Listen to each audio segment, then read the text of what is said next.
তাদের আরেক নেতা যার বাড়ি কিনা কুমিল্লা জেলায়, সেই নেতা কিছুদিন আগে তাদের এক দলীয় সমাবেশে বলেছে তাদের কর্মীদেরকে যে 12 তারিখ পর্যন্ত আপনারা জনগণের পা ধরবেন, তারপরে বাকি পরবর্তী 5 বছর জনগণ আপনাদের পা ধরবে।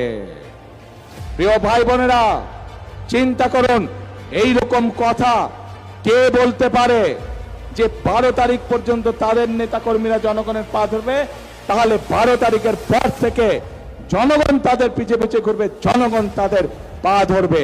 এই কথা থেকে প্রমাণিত হয় কি তাদের মেন্টালিটি, কোন পর্যায়ের মানুষ হলে তারা জনগণকে নিয়ে এরকম তুচ্ছ তাচ্ছিল্য কথা তারা বলতে পারে।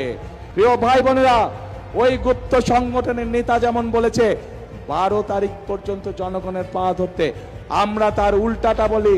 আমি আমার নেতাদেরকে, আমি আমার কর্মীদেরকে বলি 12 তারিখ থেকে না, আপনারা 13 তারিখ থেকেও আগামী 5 বছর জনগণের পা ধরে থাকবেন।